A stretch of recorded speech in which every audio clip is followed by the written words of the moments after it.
بەڵێ بینەرانی عزیز سلااوتان لێبێ من یادگار فایەخم ئەم شەو بە شێوەیەکی ڕاستەوخۆ جیاواز لە شەوانی تر لە هەولێرەوە لەگەڵتانە بم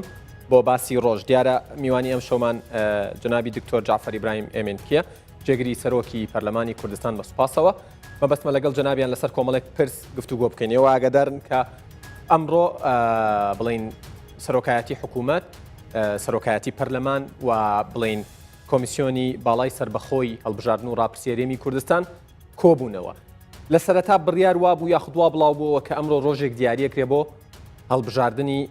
هەرێمی کوردستان مەبەست هەڵبژاردننی پەرلەمان و سەرۆکایەتی هەرێمە بەڵام دواتر ئەمە نەکرا بڕیاریەوە درا کە لایەنەکان پێکەوە دابنیشن و بە ئەتیفاقی سیاسی بێ نەک بەو دەسەڵاتەی سەرۆکی حکوومەت کە ئەتوانێت بەکاری بێنێت و ڕۆژێک دیاری بکە مەبەستمە لەسەرم پرسە قسە بکەین و بەستیشمە لەسەر هەڵبژاردن بە تەواوی وردەکاریەکانیەوە گفتوگۆ بکەین و قسەیەکیش لەسەرەوە بکەین کە ئایا پەرلەمانی کوردستان لەو ماوەیە کە تەمەنی درێژ کراوەتەوە توانیوێتی چی بکات و ئەتوانێت چی بکات چ بۆ دروستکردنی تەبایی بێ لە نێوان لایەنە سیاسیەکان چ بۆ بەرگریکردنی زیاتر بێ لە هاوڵاتیانی هەرێمی کوردستان کە بە دۆخێکی ناهەمواردا تێپەڕ دەبن واروەها مەبەستیشمە قسە لەسەرەوە بکەین کە بڵین لە ناوچەکانی ئەوەی پێوترێت ناوچە کوردستانەکانی دەرەوەی ئیداری هەرێم ئەگەر هەڵەنە بم بڕیارە لیژنەیەکی پارلەمانی کوردستان سەردانی کەرکووک بکات هەر لە درێژەی لێکۆڵینەوە لە ڕووداوەکانی 16 ئۆکتۆبەر و ڕۆژانی دواتر ئایا پەرلەمان لەم ڕۆوە ئەتوانێت چی بکات و بەنیازە چی بکات و بوونی یەکلیستی و هاوپەیمانی تەواوی کورد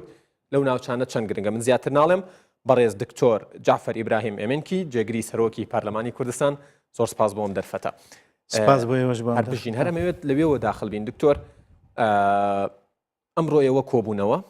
لەگەڵ سەرۆکایەتی حکوومەت لەگەڵ کۆمیسیۆنی باڵای سربەخۆی هەڵبژاردن و ڕاپرسی با من هیچ نەڵێم تۆ بۆمان باس کە دانیشتنەکە لەسەر داوای کێ بوو و باسی چیتان کرد و گەشتن بچی خۆی دیارە دانیشتنەکە لەسەر داوای برێز سەرۆکی ئەنجومەنی وەزیران بوو پێشتر بە نووسراوی فەرمی ئاراستەی پەرلەمان کردبوو لە هەفتەی 12 سەبارەت بە پرسی هەڵبژاردن بە شێوازێکی گشتی باسکرا بوو تهدید نەکرابوو چ جۆرە هەڵبژاردنەک بەڵام لە سیاقی ئیشکردنی ئێمە و هەماهەنگی ئێمە لەگەڵ حکومەت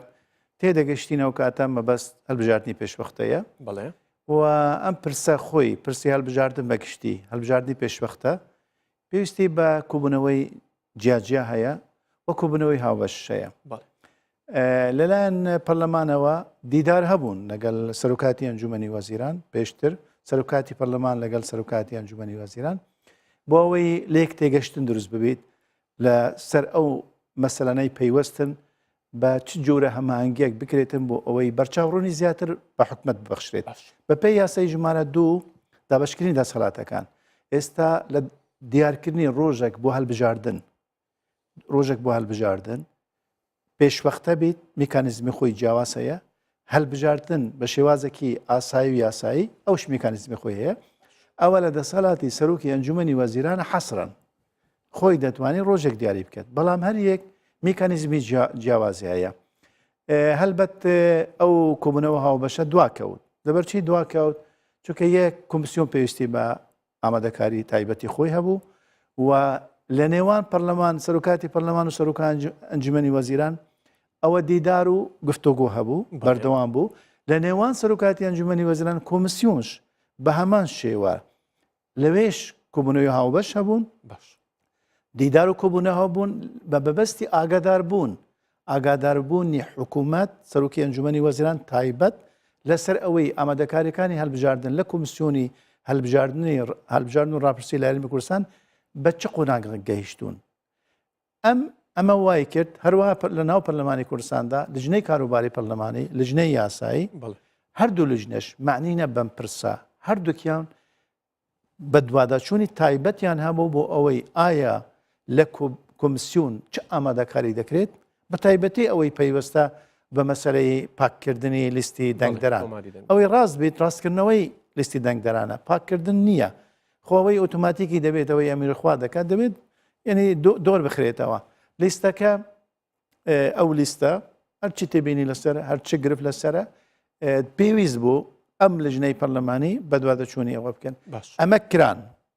دیارەوان ڕێککەوتین ئەمڕۆ دانیشتێکی هاوبەش بکرێن لە پەرلەمانی کوردستان خۆشبەختانە دانیشتەکە لە کەش و هەواکی دەتوانم بڵێم لاستێکی زۆر بەرزدا لە بار بەڕێوە چوو و ئەوەی مەبەست بوو پێکا لێک تێگەشتن دروست بکرێت و دوور بوو لە کەش و هەوای مزادەی سیاسی و تەشەنە و ڕخنەی نابەجێ من وام لە قەلەمدا بەڕاستی یەک لەو کوبوونەوانەی سەرکەوتوو کە لەلایەن حکومەت و سەرۆکاتی پەرلەمان و بۆ بە پێشداری لانی تر لەم ماوەی کە ڕابردوو ئەنجام درراوە هەلبەت بۆ ئێمە لە پەرلەمان زۆر گرنگ بوو دید و بۆ چۆنی خۆمان لە مەرحەل بژارتن بەگشتی بخەینە ڕوو هەروەها لەلایەن حکومەتەوە زۆر گرنگ بوو جۆ لە پەرلەمانش بگرن جۆ لە کۆمسیۆنش بگرن حزوری نەک هەلانێک بە ڕێگای نووسرا و ئاراستەی لانی تر بکەتن هەروەها بە حزوری فراکسیۆنەکانی ناو پەرلەمان پێشتر سەرۆکاتی پەرلەمان ئاگاداری ئامادەکاریەکان بوو ئاگاداری گفتوگوەکان بوو کۆمسیۆنش بەلایەک ئاگادار بوو سەرۆکاتی حکومەتش ئاگادار بوو بەس ئەمڕۆ هەموو فراکسیۆنەکان هەر گشتیان هەر هەفدە فراکسیۆنی ناو پەرلەمانی کوردستان ئامادە بوون گوێیان گرت ڕێی خۆیانش دەربڕی ئەمە خۆی لە خۆی هەنگاوێکی زۆر باش بوو بۆ ئەوەی بەرچاوڕوونی ببەخشین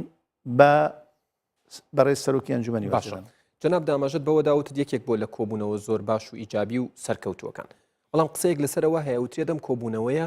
بۆ ئەوە بۆ وادەی هەڵبژاردن دیاری بکرێت بەڵام بەبێ دیاریکردنی ئەو وادەیە لی هاتنە دەرەوە لەم بارەیەوە چیڵە خۆی زای چۆنە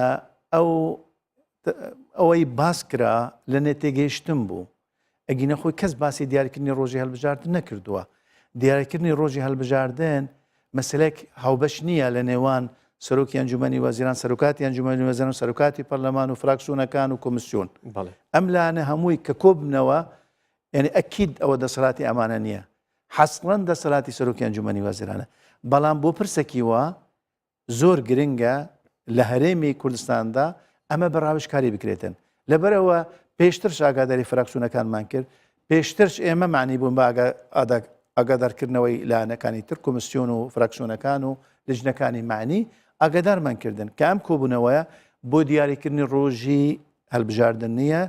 بۆ ڕاوێژە کۆبوونەوەیکی ڕاوێژکاریە بۆ بەرچاوڕوونیە و حقت ینی بەو مەبەستە من دەڵێم کۆبوونەوەکە ئامانجی خۆی پێکە کەواتە گەر دەسەڵاتی دیاریکردنی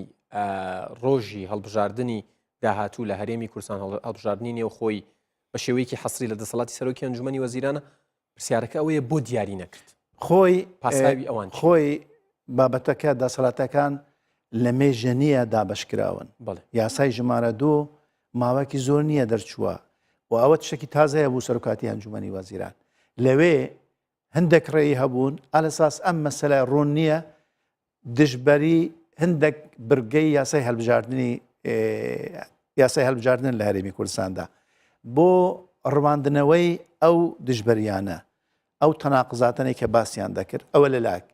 لاکی ترشە بۆ ئالەساس چەندین ئاراستە لە ناو فراکسیۆن هەنە بەرچاوڕوونی تەواو نییە کە ئاستی ئامادەکاریەکانی فراکسیۆن بۆ هەڵبژاردن پرۆسەکانی هەڵبژاردن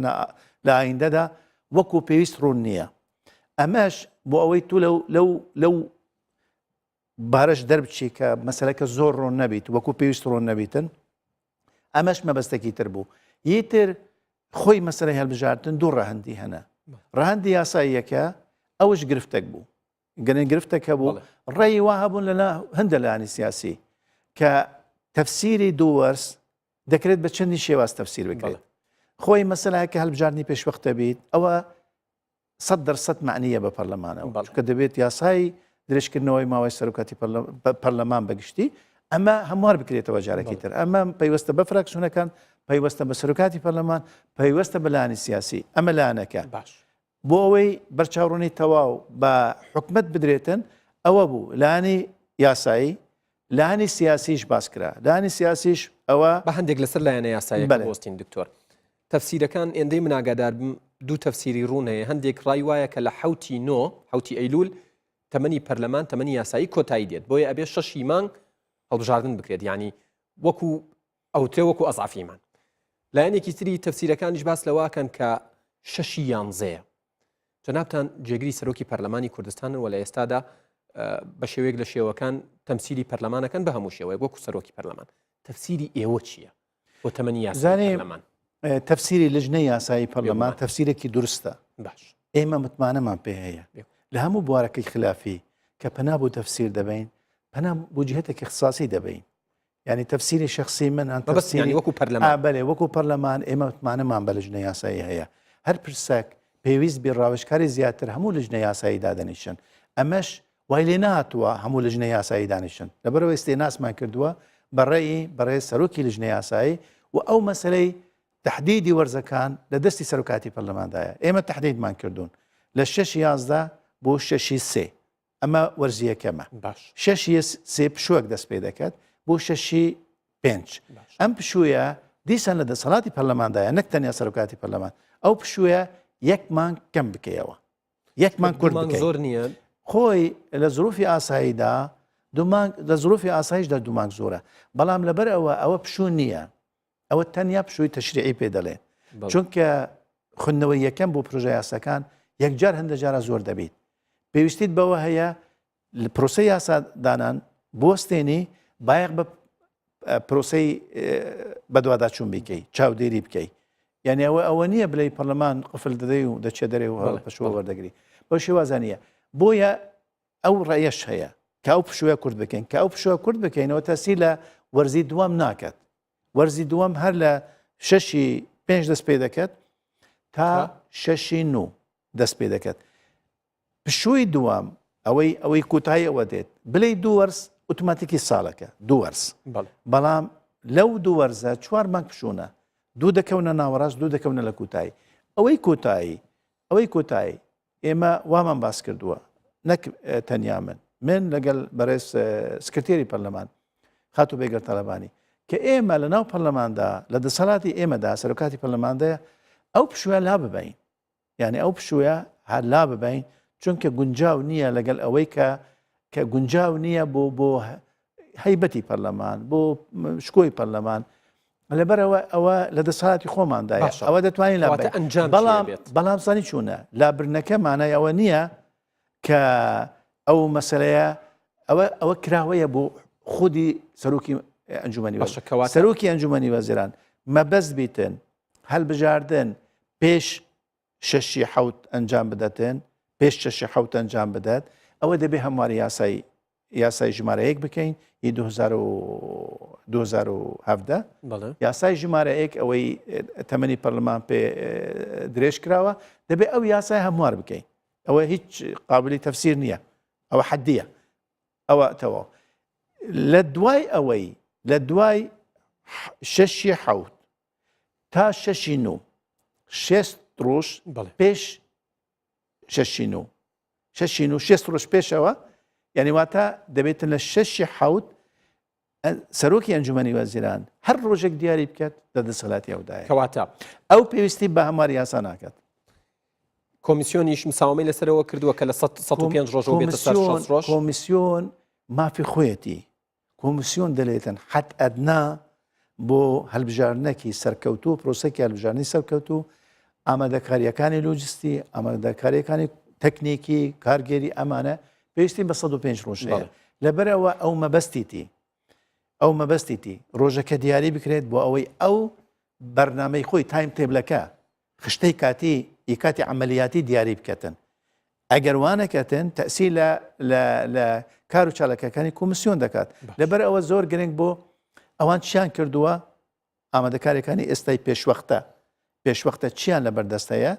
ئەوان هەندێک گیر و گرفتیان باس کرد کە زۆر جددی بوون، زۆر بەهەند وەرگیران و هەر لەلایەن بەڕێز سەرۆکی ئەنجومەنی وەزیرانەوە هەر فەوری ئاڕاستەی وا پێشکەشکردن بە وستافەی لەگەلی بوو کە بە پەلە ئەوانە چارەسەر بکرێن. باشە بەنسبەت هەر دانیشتەکەی ئەمڕۆ و هەڵبژارنەکانەوە وتت تەواوی سەرۆک فراکسیۆنەکان لەوێ حزوریان هەبوو. لە ناو ئەو کۆبوونەوەیە باس لەوە کرا کە پارتە سیاسیەکان ڕەئی زۆرینە یان زۆرترین ڕا لەسەر چم کات و بەروارێک بوو بۆ ئەنجامدانی هەڵبژاردننی داهاتوو. خۆی من وا تێگەشتم ئەو تێگەشتنی زاڵ بوو، ئەو تێگەشتنەی زاڵ بوو بەسەر دانیشتنەکە هەمویان بەو ئاراستەیە کە هەڵبژاردن 2 مانگ زووتر یان 2 مانگ درەنگتر هیچ کاریگەری لەسەر پرۆسەکی هەڵبژاردن نییە. یعنی 2 مانگ زووتر یان 2 مانگ لە درەنگتر چ کاتێکە 2 مانگ درەنگ ینی خۆ مەبەستەکە لە 6 لە نێوان 6 و 6 لەو بینەدا 2 مانگ زووتر بیت کە دەکەوتە هێشتا زووتر مانگی 4 و مانگی 5 یان 2 مانگ دواتر ینی زۆرینەی ڕێیەکان بەو ئاراستە بوون کە تەسیر لەسەر پرۆسەی هەڵبژاردن ناکات. یعنی واتە لایوان ئاسایی بوو زۆتر شکرابە یان زۆترش بکرێتن یان 2 مانگ درەنگتر بکرێتن. ینی ئەواتە لەوە تێناپەڕی وەگەر ئەوە نییە کام ئەم پەرلەمانی ئێستا دیسانەوە تەمەنی خۆی درێژ بکاتەوە من ینی دەتوانم ئەوە بڵێم ئەوە ڕێی زۆرینەی ئەندامانی پەرلەمانە کە پەشێمانن لەوەی تەمەنی ئەم خولەی پەرلەمان درێژ کراوە. بۆچی زانی ئەو کاتە زرورەتە کاتە پێشێ و ئەو زرورەتەی هاتیە پێشێ مەترسیش هاتە پێشێ کە نەکو واڵاهەیەک بکەوتە هەرێمی کوردستان واڵاهەیەکی تشریعی بکەوتە هەرێمی کوردستاندا ویلایەتی پەرلەمانی اتحادی لە بەغدا و ویلایەتی حکومەتی اتحادی بسەپێنرێ لەسەر هەرێمی کوردستان. تەنیا ئەو هۆکارە بۆ وای کرد کە پەرلەمانتاران قەناعەت بێنە سەر ئەو ڕائیەی ئەو بیرۆکەی کە پەرلەمان تەمەنی خۆی بۆ 2 وەرز درێژ بکات. ئەگینە پەرلەمانتاران لە ژیانی ڕۆژانەی خۆیدا ئەوەندە بێزارن لە وەزعی بەسەر پەرلەماندا دێتن. هەستان پێ ناکرێت دکتۆر هەستەکەن لە ئاز داواکاری و بەڵێنەکانتان بۆ وڵاتیانین بۆیە پەشیمان. نا مەسەلە ئەوە نییە مەسەلە زای چۆنە لەلایەکەوە دەبێت چاوداری حکومەت بکەیت. حکومەت فشاری دنیای لەسەر حکومەتە. حکومەت وەزی حکومەت خۆی خراپە. بەغدا فشاری لەسەر حکومەت دەکەن. دراوسەیەکان فشار لەسەر حکومەت دەکەن. هاوڵاتیش فشار لەسەر حکومەت دەکات. و پەرلەمانش دەبێت چاودێری حکومەت کە فشار بۆ سەر حکومەت بێت. یعنی لە وەزعێکی وادا ئەمە لەلایەکەوە لە لای تر لە لای معنەوی بەڕاستی ئەندامانی پەرلەمان لەژێر فشارێکی میدیایی زۆر بەهێزن. یعنی ئەندامی پەرلەمان وای لێ هاتووە لە زۆر شوێن ناتوانیتن دەربکەویتن. یعنی ئەوەندە خەشێکی بۆ ناگەڕێتەوە کە لە کاتی هەڵمەتی هەڵبژاردن و کاتی کاندین بوو بەڵێنی زۆر گەورەیاندا هەندێکیان هەستیانەکە دەبوون ئەبن بەسەرە گۆزیران هێندە بەڵێنی گەورەیاندا بۆی هاوڵاتیان چاوەڕوانی گەوری لیانەیە ئەو هۆکارەکە بەس هۆکارێکی ترشەیە من یعنی پێم وایە بە سیستەماتیک هێز هەنە هێزی قۆل هێزی ڕەش هەنە بە سیستەماتیک دەیانەوێت لە دەم و دەستگاکانی هەرێمی کوردستان بدەن لە سیمبۆلەکانی هەرێمی کوردستان بدەن لە سەرکردەکانی هەرێمی کوردستان بدەن لە هێزە سیاسەکانی کوردستان بدەن سیستەماتیک لەیان دەدەن دەرفەت دەدۆزن زۆرش بەوردی من دەڵێم بە هاوکاری خەڵکی ناوخۆش بەڵام هێزی دەرەکی بە سیستەماتیک دانەوێت لێ بدەن دایانەوێت پەرلەمان سوککەن لە بەرچاوی خەڵک حکوومەتی هەرێمیەکان سوککەن لە بەرچاوی خەڵک ئەو ڕۆژە هەر بۆ نمونە کە سایل و سلێمانی تەقاندەوە دەیگوت سایلۆکە نتەقینن بڕۆن تەلاری پەرلەمان بتەقێنن یعنی گەشتی ئەو ڕاددەیە بە شێوازێکی وا ورد لەسەری ئیشەکەن نانەوێت تشتێک سیمبۆلی نیشتیمانی بین لەم هەرێمەدا بە جوانی ببینیتن لە بەرچاوی خەلبێری ئەگینە خۆی خەڵک دەیزانیتن یعنی خەڵکێک زۆر هەیە ئەوە مزگەوتە شوێنی عیبادەتە دەزانیتە خۆ خەڵکەکەیە دەچیتە ناو مزگەوت ڕەنگە شایستەیەوە نەبێ بچتە ناو مزگەوت بەڵام پەلاماری مزگەوت نادات خۆ من بەراوردی ناکەم بەڵام ئەوە حکوومەتی هەرێمی کوردستانە ئەوە تەلاری پەرلەمانە ئەوە سیمبولەکانن یعنی دەبووە یعنی ئەو شێوازەی ناشرینکردن و شکاندنی شکۆی ئەم مؤسساتانە بەو شێوازە نەبێت کە ئەوەی ئێمە دەیبینین کە پەرەیستاندووە بەڕاستیش گەشتە سنوورێکی مەترسیدار باش دکتۆر بێگومان ئەمە باسێکی دیکەیە لە داهاتۆیشی بەێ بەتەکیتە ئەمڕۆ ئەمڕۆ سەرۆکی حکوومەت جنابی کاگنێکی رەوان بارزانی ئەیتوانی وادەی هەڵبژاردن دیاری بکات دیاری نەکردوتی با بەڕایۆژ لەگەڵ پارتە سیاسەکان و بە ئەتیفاق بێت کەی سەرۆکی حکوومەت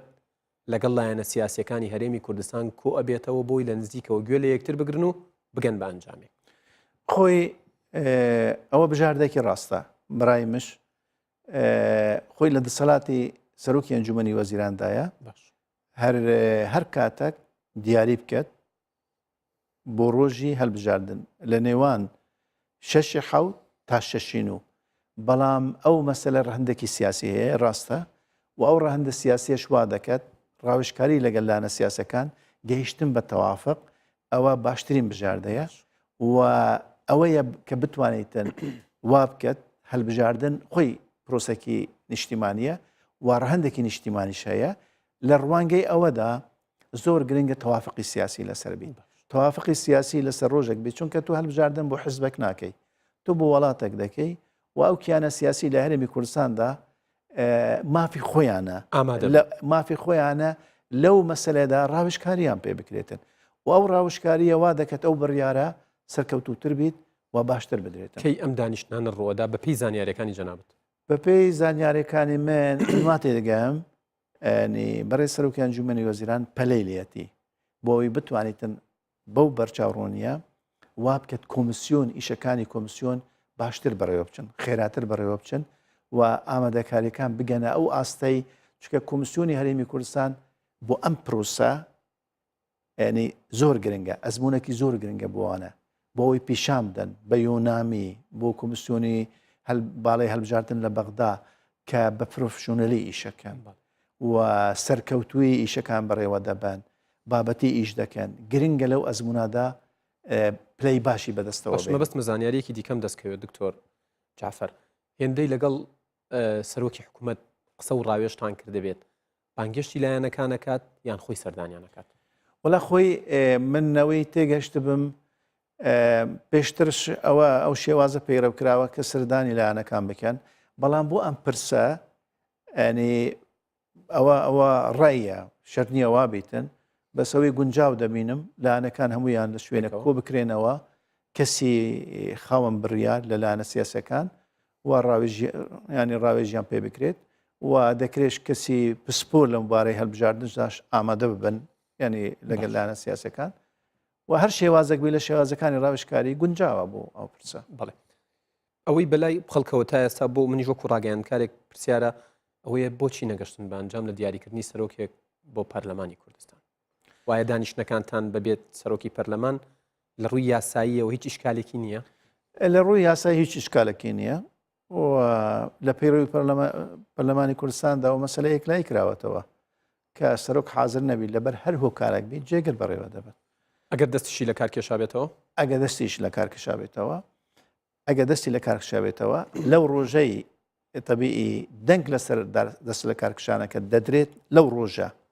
بۆ دەنگی لەسەر نادن دکتۆر دەنگی لەسەر نادەن چونکە ئێمە لەگەڵ لایەنەکان قسەمان کردووە بە تایبەتی بزۆتنەوەی گۆران نامانەوەی پەرلەمان تووشی تعتیل ببیتن و ئەوش تێگەشتن کە ئەو مەسەلە پەیوەستە بە بەرژەوەندی باڵای هەرێمی کوردستان ئەنی ئەو مەسەلە ئەزانن کە ئەگەر دەنگدان لەسەر دەست لە کارکێشانەوە بکرێت سەرۆکی پەرلەمانتان بۆ دیاری ناکرێت دانیشتنی دواتر دەبێتن هەلبژاردننی سەرۆکی پەرلەمان بخینە بەرنامەی کار بۆچیش لایەنێک سەرۆکی پەرلەمانی ناوێت دکتۆر لایەنەکە زانی هەموو لایەنێک دەوێت ینی پۆستی سەرۆکی پەرلەمان پۆستێکی سیادیە لە هەرێمی کوردستاندا مەسەلە نایانەوێت مەسەلە پەیوەستە بە خۆیان ئێستا ئەو لایەنی گۆڕان ئەوە ڕەدیان کرد ئەو پۆستە ینی پۆستەکە لای وان بۆ ڕەدیان کرد جارێکی تر کەسێکی تر هەر دەبێژێرن ئەوە من ئاگادار نینم مەکتەب سیاسەکان زیاتر خەریکی ئەوەنە ئەو مەسەلەیە ئێستا خەریکن من نازانم ئەوش بەڵام پێشتر داواکراوە یەکەتی نیشتیمانی کوردستان کاندیدێک بۆ پۆستە دیاری بکەن ئەگەر هەیە کە یەکەتی نیشتیمانی کوردستان کاندیدێک دیار ئەگەر کاندیدی یەکێتی بێ ئەگەر ئەوە هەیە کە ینی بەڕێز سکرتێری پەرلەمان خاتوو بێگەر تاڵەبانی بێت ئەگەر هەیە ئێمە نازانین ئەو لای یەکەتی نیشتیمانی کوردستان کی دەبێت بەس ئەگەری لە هەمویان زۆرتر ئەوەیە کە بێگەر تاڵەبانی بیت بۆ سەرۆکی پەرلەمان بەڵێ باش لە دوای 16 ئۆکتۆبەرەوە هاوڵاتیان بێزار بوون لەوەی کە لێکۆڵینەوەیەکی ورد نەکراوە بۆی تێ بگەین کێ خەتابار و تاوانبار بوو لەم مەسلەی و کێش تۆمەتبار بوو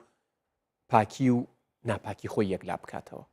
پەرلەمان چ ڕۆڵێکیە بۆ لەم مەسلەیە و ئەو لیژنەی کە بڕیارە سبەینێ سەردانی کەرکوب بکات بە چ نیازێک ئەچن واتانەوێ بگەن بەچی خۆی مەسلەی خیانەت لە کەرکووک خیانەت لە ناوچە کوردستانیەکان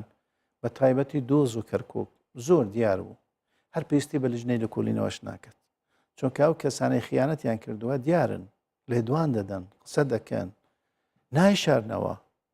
کە ڕێکەوتنیان کردووە پێچەوانەی کە ئەوەی کە پلانی لەشکری هەبوو بۆی بەرگری لە کەرکوب بکەن بەرگری لە دۆست بکەن بەرگری لە ناوچە کوردستانیەکان بکەن بەرایکی لەشکری توکمە هەبوو خیانەتیان لەو بەرە کرد خیانەتیان لە پێشمەرگە کرد خیانەتیان لەو پلانە لەشکریە کرد کە بەرگری لەوێ بکرێتن ئەوە هەر پێویستی بە لێکۆڵینەوە نەبوو ئەو مەسەلە بەڕاستی مەسلێکی سیاسی لە ئاستێکی بەرزی هەستیاریدایە هەموو لایەک چاڕوانی ئەوە بوون کە ئەم مەسەلە لە چوارچێوەی ئەوەدا کە برادرانی یەکەتی نیشتیمانی کوردستان بە تایبەتی جەنابی کاک کوسرەت خۆی لێدوانی هەبوو کاک قوبات تەلەبانی خۆی لێدوانی هەبوو لەم بارەوە و خەلکانی تر خاوەندە سەلات ئەوەی پەیوەست بوون لەو بەرانە بوو بەرەکانی جەنگ بوون کاک کوسرەت خۆی لە ناوبەرەی جەنگ بوو کاک شێخ جەعفەر لە بەرەکانی جەنگ بوو و ئاگاداری خەڵکی در فەرماندەی لەشکری لەوێ هەبوون شاد حالی ئەو وەزع بوو ئەوان لێدوانیان هەبوو لە وەزعدا هەموو لاکمان چاڕوانی ئەوە بوو ئەو بابەتە بەو هەستیاری سیاسیی هەیە کە زیاتر پەرتەوازی نەکەوتە ناوڕێزی پێشمەرگەی هێزی پێشمەرگەی کوردستان و زیاتر گرفتەکان بۆ بەرەکانی جەنگ دروست نەبن بە شێوازێک لە شێوازەکان ئەوە یەک لای بکرێتەوە بابەتەکە ئەوەی پەیوەست بۆ بە پەرلەمانی کوردستانەوە لژنێک پێکێنرا لژنێک پێکێنرا بۆ لژنەی تەقەسی حەقایق زیاتر ڕوونکردنەوە زیاتر زانیاری زیاتر شیکردنەوەی لێکدانەوەی ئەم بابەتانەی پەیوەستن بەو خیانەتە ئەمە بۆ نەو پەرلەمانی کوردستان بەڕاستی بە دوواداچوونی ئەم بابەتە ئاسان نییە جارێت تو ناتوانێت بچێ ناو کەرکووک ئێستا لەم مەزانانی ناتوان سەردان بکەن ئەو لیژنەی پەرلەمانی ناتوانێت بچتە ناو کەرکووک تێگەیشت